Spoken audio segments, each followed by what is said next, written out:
Hello, I'm Leah Libresco Sargent. I'm the author of Building the Benedict Option, a book about creating thicker Christian community. And I also run Other Feminisms, a Substack focused on building a way to advocate for women as women in a world that values autonomy over dependence. I'm here with Abigail Favale, who's the Dean of the College of Humanities and a professor of English at George Fox University. Her first book, which I loved, Into the Deep, is a chronicle of her conversion to Catholicism. And she's also, in her inexplicable spare time, a short story writer, which explains why her books are such a pleasure to read. She handles deep topics lyrically and memorably. And her new book, The Genesis of Gender, A Christian Theory, is an excellent read for tumultuous times, and you can find it at ignatius.com. Abigail, I really want to start with what feels like one of the central questions of how do we talk about gender? Why do we talk about gender? Because I think for a lot of people, discussion of gender as important feels like it's all about no's. Girls don't Mm, play with trucks, they don't roughhouse, boys don't weep when they find something that's mm, sublime. And nowadays there's a different restrictive take. Boys don't play with dolls, and if you like dolls, isn't it possible you're not a boy? So, where does the sense of gender as kind of putting up walls for closing options come? And where do you see our sexed bodies as a yes to something? mm. Ooh, I love the way you've put that. You're exactly right that we're in this strange cultural moment where it seems like very, lack of a better word, conservative understandings of gender and progressive understandings of gender are very much based on policing stereotypes and defining men and women through conformity to stereotypes and through tasks, through preferences, through all of these things that aren't fundamentally about embodiment. And so there seems to be this emphasis on doing rather than being. And where that comes from, I think, is a really interesting question. I'm not completely sure, but it seems to be a feature of America in a way, and also, I wonder sometimes if there's an influence in the Protestant history of America, on this the kind of Protestant work ethic sort of idea where there's so much of an emphasis on what you do rather than simply who you are.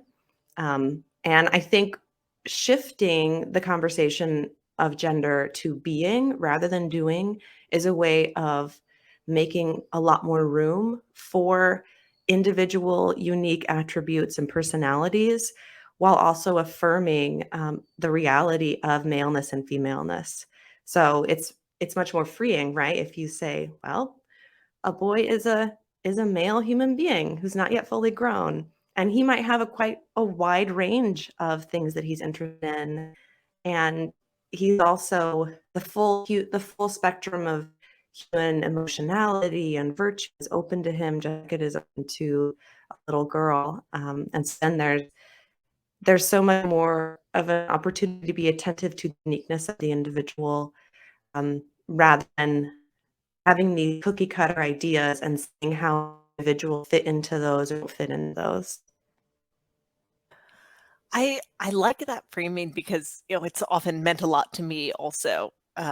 When I was growing up, I certainly did some things where I was the only girl in the room, whether that was going on the state mathletes trip or being in the machine shop with little shavings of copper in my hair as I was building a Mm, steam engine. And in some ways, this is the answer to, is this a womanly thing to do? And the answer is yes, here I am, a woman mhm, doing it. But how is mhm. this different than just a framing of choice feminism, where anything a woman chooses becomes a womanly thing to do, and everything is good because I, a woman, am choosing to do it? That's a good question. Well, I guess I do agree. So this is how John Paul II in his writing talks about masculinity and femininity. So he never talks about women being masculine, because masculinity is sex lived out in the world. It's the activity of a male human being in the world, and same with femininity. And so there is a sense in which what makes something masculine or feminine, it's the body, the embodiment of the person that adds that inflection, rather than thinking of these abstract traits of masculinity and femininity. They're just kind of out in the world, and you sort of enter into them by how much you mimic stereotypes. But that said, I do think so. There are typical trends. If you look at sex differences in terms of personality and preferences and choices, you'll see kind of a bimodal graph, right? Where the typical male might be sort of here and the typical female might be sort of here. So I think there's definitely a conversation to be had about what kinds of differences there are on the aggregate, generally speaking, right? So then it's true, you might have a woman whose individual femininity resembles typical masculinity in the world. That's true, but that doesn't then make her masculine, right? That's where I think the mistake is. So I think we can talk about certain expressions or instantiations of femininity resembling certain male traits, but we can't just then say, oh, therefore that means this woman is actually masculine rather than feminine, because then we're back to that kind of those polarized caricatures. I think one thing that interests both of us is that there's a lot of pressure in our society for women essentially not to be women. There's a quote that you have here that puts it very cleanly from your book. Too often, freedom for women is cast as freedom from femaleness. And a little later on, you say, under this new banner of autonomy, female embodiment becomes a threat. Women's bodies are too porous, too open to the selfhood of another. Pregnancy and maternity belie the modern ideal of the autonomous self. So I wonder if you could expand a little on, how do we get sold this, right? Mm-hmm. How is it that we can frame women's empowerment as removing more and more of what makes us distinctively women and calling that accomplishment? Yeah. Well, I think part of it is that if you just look at liberalism as a whole, and by that I mean the political philosophy, not necessarily American liberals, but I think the subject of liberalism is the autonomous self, right? The individual who has certain rights, and that individual is pretty much implicitly non-sexed, which means not female, right? So I think even in the first waves of feminism that were very much entrenched in that tradition, the concept of the individual who's being defended is I think still kind of, there's an emphasis on autonomy from the beginning, I think, because of liberalism. However, in first wave feminism, they weren't worried so much about femaleness, right? Like they didn't want to be free from motherhood. They didn't want to be free from fertility. So I think that shift really came about because of the success of Margaret Sanger's campaign to make birth control socially acceptable. And that kind of happened between the first and second waves. And so by the time in the 70s and the second wave feminism really hit, by that time, it was kind of part of the cultural consciousness that the problem is both societal, there's this patriarchy that we have to deal with, but then also the problem is actually women's bodies themselves. And so the solution, what liberation looks like, is basically giving women access to traits of male physiology. So being free from their fertility, free from the risk of pregnancy. And then if they get pregnant, they can have access to abortion so they can kind of walk away from a pregnancy without having to kind of deal with the consequences, right? So I think once the feminist movement really embraced that as the key to women's freedom, then that's when this irony in feminism became entrenched, because implicitly the value and the ideal affirmed by that kind of feminism looks like maleness rather than femaleness. I feel like there are two ways I see this ideal of autonomy urged on women. And one is, a complete denial of the goodness of being a woman, which is kind of saying to be a woman is intrinsically to be vulnerable to others, most specifically through fertility, but in other ways as well. And that's terrible. That's enslavement. You should never have someone else be able to make a demand on you can't walk away from. And that's kind of a rallying cry then to sever ourselves from those ties. And then I see kind of a more gentle, regretful embrace of autonomy that just says, look, I'm sorry, there's just no room to be a woman here. So like it or not, you won't be able to hold a job. You won't be able to exist on an equal footing. And whether that's right or wrong, I want to help women by helping them navigate this unjust system. It's almost the same way that kind of supporting other women might mean advice about how to navigate a handsy manager because you have no hope the manager will ever be fired. You know, Mhm. how do we respond to this unjust demand when it's so baked into our society? So it can feel like the only help available is figuring out how to respond to it, not how to deny it. Hmm. Yeah, that's a really good question because we do, I mean, we do live in a society that has not sufficiently accepted or adapted to the reality of femaleness. And I think actually one of the reasons is because the approach our society takes to femaleness is primarily access to contraception and abortion, right? So we, for example, in the United States, don't have paid maternity leave, right? Which to me just boggles my mind. I think last I checked, I haven't maybe Googled this in the last year, but last I checked, there were 4 countries in the entire world that don't provide paid maternity leave, and the US is one of them. And also, the US has the most permissive or extreme um, access to abortion, far more than a lot of most European countries, et cetera. So to me, that that is clear evidence, I think, that women, especially in America, have to kind of move through this culture that doesn't really know what to do with the fact that we have babies, and I do think things are changing.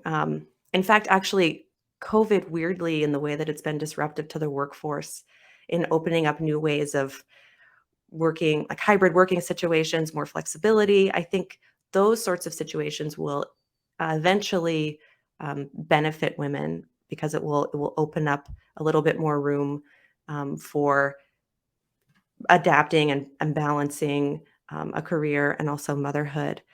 But those changes are kind of slow in coming. So it's tricky. No, I think this demand to be autonomous is, first of all, an unmeetable demand, since no one actually is autonomous. It's a question of Yes. how well you can disguise your own need and how well you can hide the need that other people have of you. I mean, we've seen this even during the pandemic, that sense of, okay, well, we understand you're at home with your children, but please be at home with them invisibly. How can you make a Right. 4-year-old unperceptible? That part Yep. of our job is covering up the demands other people have on us. Hmm. And that always falls more heavily on women because we're Hmm. intrinsically tied to others. That Hmm. tie to children is a physical tie for women in a way it isn't for men. Yeah. But where do you see that demand for autonomy placing the biggest burden or hurting men the most? Because, of course, Mm. men are taken as the model of the autonomous individual, but they secretly aren't either. So, Yes. where is this hurting men? Oh, that's such a good point, right? Because even though I make the argument that this ideal of autonomy is kind of adapted from maleness, it's also not true that men are autonomous, right? Because anyone who's born in the world, I mean, we receive our very existence as a gift.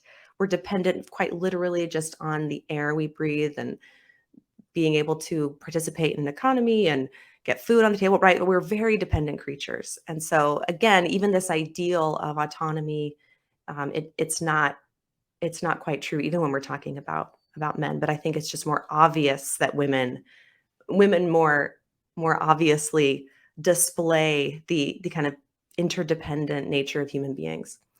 Uh, so what I mean, I think there's so many ways I could go with this, but one thought that initially came to mind, I think, is our sexual culture and the kind of expectation that sex should be this kind of impersonal, temporary, fleeting encounter that is primarily about self-pleasure through, kind of using the body of another person for self-pleasure, but there's not really an investment long term in the other person's well-being.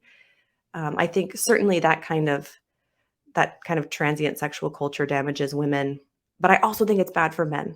I do think it's bad for men. I think it's dehumanizing, and it kind of, I guess, in a way, it doesn't call men to their true dignity. I think it kind of erases their dignity. And one other thing I would say is that consistently, when it comes to things like suicide rates, middle-aged men tend to be the highest group in terms of suicide rates. And so that's something that troubles me and that I think about, and that maybe that clearly shows that there's some kind of social burden that's being placed on men, and that their needs aren't being met in a certain way in terms of maybe connection and emotion, because there's so much emphasis again on doing, right? You're just supposed to do, work, work, work, succeed, succeed, succeed. But, when you're sick, your job's not going to like take care of you or comfort you when you're feeling despair or you're depressed, right? No, those are all going to be relationships. And so I think perhaps there's something about our culture that doesn't value those kind of social bonds and connections and relationships enough, and that men feel that burden maybe more acutely because there's also these social expectation that men shouldn't need those kinds of things. I think there's a real devaluation of fatherhood also, Mm, where, in discussions of paid leave, it's a necessity for women. It's a purely physical necessity, even if we didn't care about mothers' feelings about their children. There's time that just has to happen to recover, to feed your baby. But that leaves men often treated as though their paternity leave is kind of incidental or mm, doesn't matter to them, or matters just because their wives need help, which is true, certainly. But, my husband is watching our 3-month-old right now so that we mm, can have this conversation, and he's not doing it just to do me a favor, but because he loves our baby. And yeah. I think we don't talk as much about men wanting to be fathers and Mm, wanting that time, wanting those burdens, wanting, the daycare to call them, sometimes wanting to take care of a child who is sick because they love being fathers, and mm, not as a thing they're pressed to or are doing because the mother is working, but because they are fathers. mm. Yeah, absolutely. I mean, my husband has been a stay-at-home dad since we started having kids almost a decade ago. And watching his fatherhood is one of the most kind of beautiful things about his masculinity. Like, it's just there are sometimes I'm just in awe of him, like, I know the other day we were at the park and he had our 1-year-old kind of like in one arm and the dog on a leash in another, and he's just kind of walking like this lumberjack through the park, and our other kids are like running around, and I was just like, wow, I am so grateful that our kids have such a close bond with their father, with both of their parents, but his accessibility to them has given them a kind of intimacy with him that I don't often see. And I think that is so beautiful, but it's definitely been hard for him, especially because, there are a lot of resources for stay-at-home moms. There's lots of socialization groups. There are the mommy wars, but it's just a much more socially acceptable kind of setup. Whereas stay-at-home dads are, it's very alienating, I think, and it can be very isolating. And so he has struggled with that.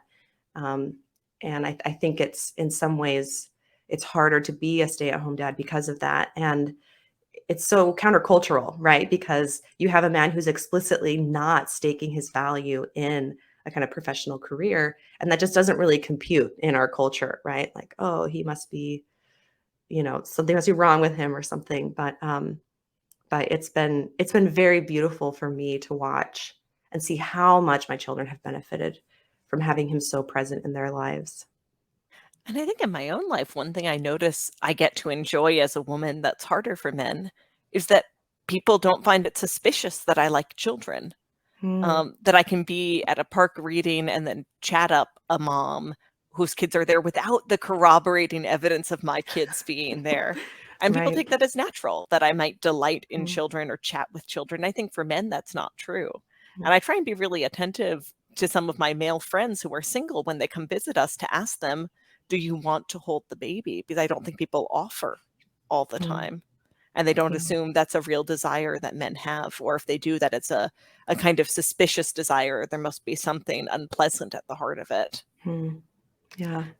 I think your book kind of touches on the sociological questions, but also theological questions, and I want to pivot there for a second, because you talk in depth about the change in men and women's relationship after the fall, and the Mhm. way both sexes bear the consequences of this rupture and change in our relationship with God, but they bear those consequences differently. And I think that's really hard for people to engage with because our culture assumes that unequal or unequivalent is inherently unjust. So Yes. where do you see good in asymmetry, even in the consequences of the fall? That's good. Well, what's interesting is that asymmetry exists before the fall. That's one thing I would say. So in that beautiful encounter in Genesis 2 where a human being speaks for the first time in scripture, it's an acclamation of sexual difference. And so, it's when um, the male human being says, "At last, bone of my bones, flesh of my flesh." So in that, there's this expression of sameness, right? She is like him more than any other creature God has made. And yet, when he names her woman, he names himself man. So there's also this difference. So from the beginning, even in our original goodness, there's both sameness and difference that's held in tension, right? And I think theories of gender tend to lose that tension. Most theories of gender tend to lose that tension and pull either toward sameness, wanting to say men and women are basically interchangeable, and anytime we shouldn't talk about sex differences because those are kind of inherently sexist, or the opposite side, seeing men and women as so different, like men are from Mars, women are from Venus. And then there tends to be this kind of implicit hierarchy. So I would say that asymmetry exists before the fall. Now, after the fall, I do think that's when the asymmetry gets co-opted by dynamics of domination and control in a way that we don't see before the fall. So that's the first time we get a sense of hierarchy or power disparity between the man and the woman in the when God says to the woman, "Your desire will be for your husband, and he will rule over you." Right. So Edith Stein, she talks about the sexes in terms of the original order, the fallen order, and then the redemptive order. So there's this possibility through the grace of Christ working in us that we can move from those kind of fallen dynamics of domination, which I think historically and often tend to be men dominating women. But then I also think, as John Paul II has said, women can mimic those dynamics of domination and reverse them, right? So when he says we need a new feminism that doesn't simply replicate these dynamics of male domination, I think he's exactly right. So that fall in dynamic is not always one-sided. But of course, it's simply true that men are physically stronger and have um, a lot more testosterone, right? So there's just like a lot of kind of stuff going on there, which could lend itself to male domination over women. But I think it can also happen the other way for sure. But the point is that's not the ideal. And what frustrates me sometimes in Christian circles when I see people lose those distinctions between the original order, fallen order, and redemptive order, and just collapse them all into this ideal. Like, oh, well, it's actually the ideal that a man should rule over a woman, rather than realizing, oh my gosh, no, this is clearly a consequence of sin. And through grace in our lives, we should be trying to correct that. We should be trying to reorder that while also realizing that it's going to be an ever-present danger in this age, in the fallen world.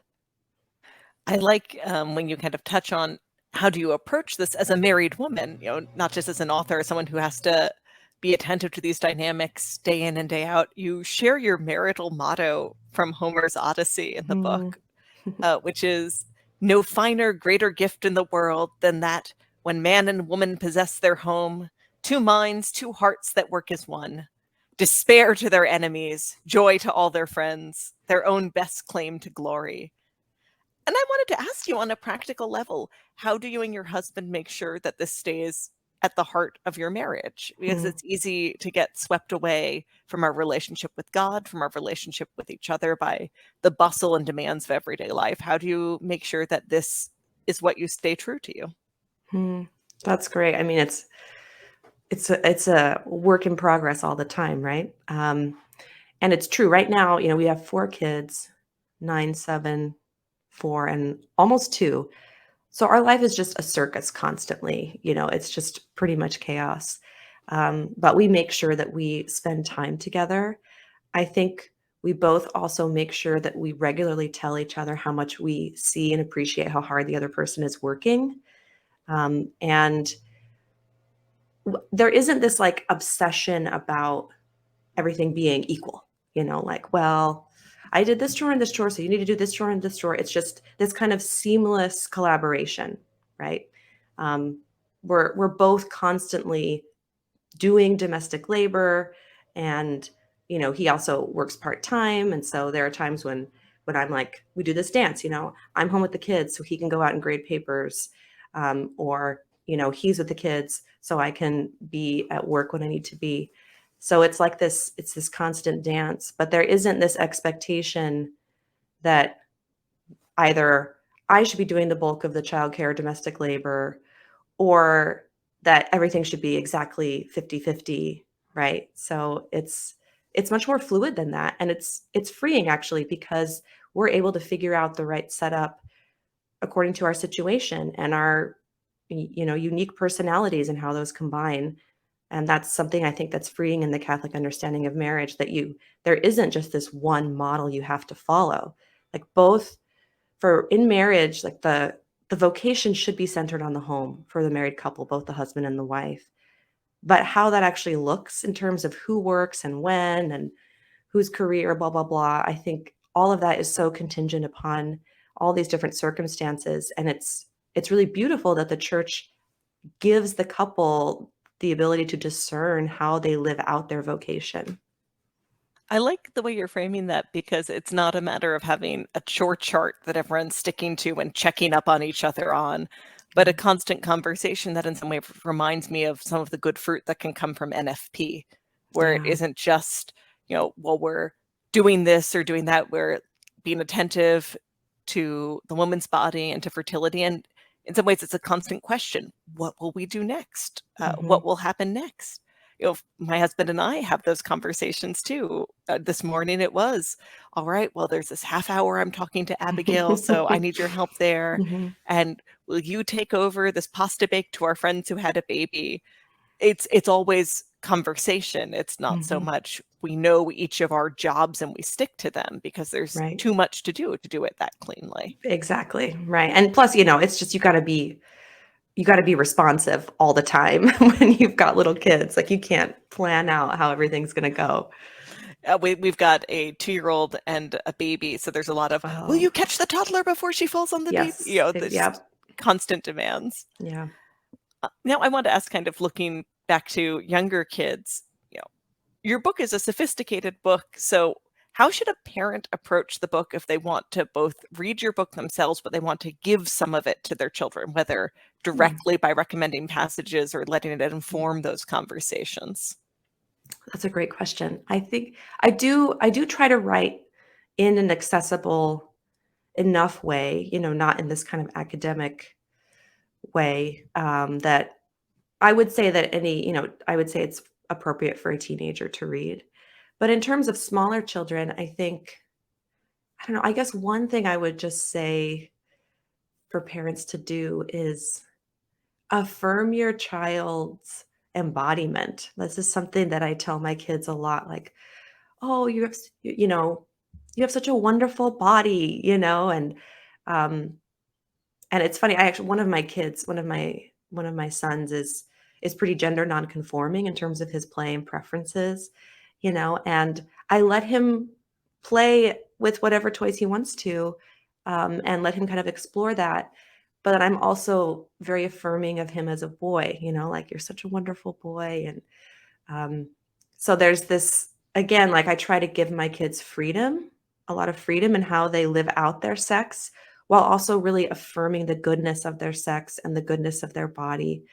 And anytime they ask questions about boys and girls, I always kind of bring it back to the body rather than like, well, girls like pink, boys like blue, I just don't go there. Yeah, I know that when I was a little girl, my mom was fielding those kinds of, oh, what a pretty girl, where that's the only thing you Yep. hear. And we are really attentive to what a big, strong Beatrice you are. Mhm. Yeah. Now, Or I want to yeah, I I'll want to tell ask you, them. Oh, go ahead. I was just saying, I have one daughter and she is so funny and so smart. And I just always tell her like, wow, you're so creative. You're such a good artist. But I do tell her she's beautiful too. I want her to hear like the whole picture because so I want her to feel affirmed in her physicality and also beyond that, right? Because she's so much more than just that. Yeah, and I feel like I overlearned that caution of just that beauty might always be a way of putting someone down. So and now for me, it's easy to tell my daughter she's strong, and I have to be a little attentive to. It's not bad to tell her she's pretty. Hmm.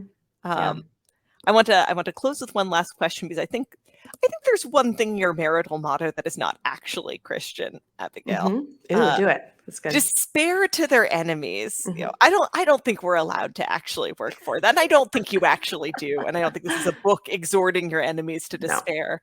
But where do you see the biggest opportunities for hope for the people you might think of as your enemies, not from this perspective of eternity, but from the perspective of struggles right now? Where Mm. is the invitation to hope that you want for them? Yeah. No, that's great. I mean, that's a very Homeric kind of part of the, the Greek like enemies. And I don't like to think, I don't actively like to think about people as my enemies. But it's certainly true. Like when you're something of a public figure and you write about a controversial topic, you do get detractors. And when those kind of critiques come, if it's really in a spirit of bad faith or ill will, I try just to kind of not really engage and ignore it. But I'm very interested in engaging with people who disagree with me, and hearing people's experiences who disagree with me. And even, I mean, one thing that I'm constantly praying that God will show me where I'm wrong, right? So I think because in my past I've been an ideologue, I want to make sure that I'm very guarded against that possibility now, and that I'm always being attentive to the truth, but also leading with compassion and being willing to adapt and change my ideas with new information, and to always be responsive to the will of God, because I don't want this book to be a divisive book. I don't want this book to just be a rallying the troops kind of book. In my work, I like to build bridges. Sometimes that means I just make everyone unhappy because I try to kind of push, more traditional conservatives on some things. And I also, don't go as far as progressives want me to go. So sometimes that just means I make everyone unhappy, but I'm also hopeful that there's a lot of other people who are in the middle like me, and they're not quite sure how to navigate some of these things. Um, but when I think about people who are caught up in the gender paradigm that I write about in the book, I don't think of them as my enemies. I think of people who have all kinds of different situations and all kinds of different wounds and pain and gifts, and they're caught up in a framework that's ultimately not going to be fulfilling, and that's not going to ultimately give them what they want. And I think that's bad. Like, I think the framework is bad. I think it's harming people. I think it's really harming people. But those people are not bad. Those people are not my enemies. And I have very deep kind of love for them. And, I hope at least that my book will reach some of them. I think that's beautiful. What really stands out to me in the conversations I have on other feminisms with women and men who kind of span the gamut politically is that a lot is motivated by the sense of we just will never have space for women as women, and we have to think about what compromises we're going to have to make because space for women, space for women as porous, space for women as vulnerable is just not on the table. And a lot of the challenge is convincing people, it has to be and it Mm. could be. Yeah. I think your book does a good job laying out a sense that something better and bigger is possible. Mm. Thank you so much for making the time to talk with me and for your work on this book, which is The Genesis of Gender, a Christian Theory. I hope folks check it out at ignatius.com. And if you're looking for me, you can find me at otherfeminisms.substack.com. Thank you so much, Leah. It's always wonderful to speak with you.